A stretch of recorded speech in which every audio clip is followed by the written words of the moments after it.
नाव सांगा. मी अश्विनी महल्ले, यवतमाळ. मी great Riyansh multitrade private limited कंपनीमध्ये ID काढलेला आहे आणि मी बऱ्याचशा पेशंटवर रिझल्ट घेत आहे.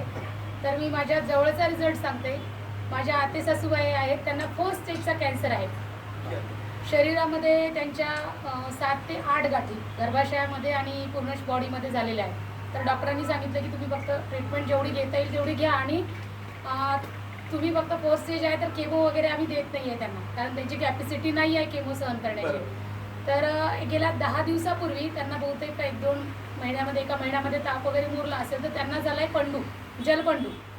तर त्यांच्या शरीरामध्ये पाणी झालेलं होतं. मीच त्यांना हॉस्पिटलमध्ये नेलं, संजीवनी हॉस्पिटलला. तर ते पूर्ण पोटामध्ये पाणी झालं. तर डॉक्टर म्हणाले यांना फक्त आपण तुम्ही घेऊन येत जा, आपण ट्रीटमेंट देत जाऊ, आणि कारण कॅन्सरचं पाणी आपण काढू शकत नाही असं त्यांनी सांगितलं. तर म्हटलं ठीक आहे.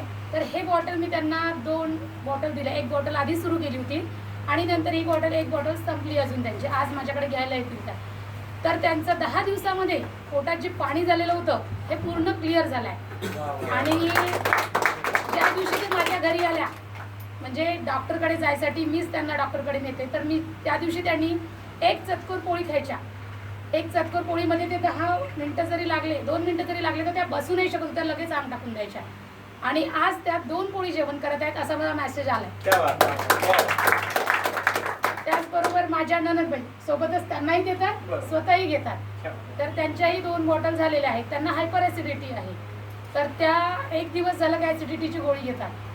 तर त्यांनी असं बोलल्या मला की मी 15 ते 20 दिवस झाले ॲसिडिटीची गोळी घेतलेली नाही आहे.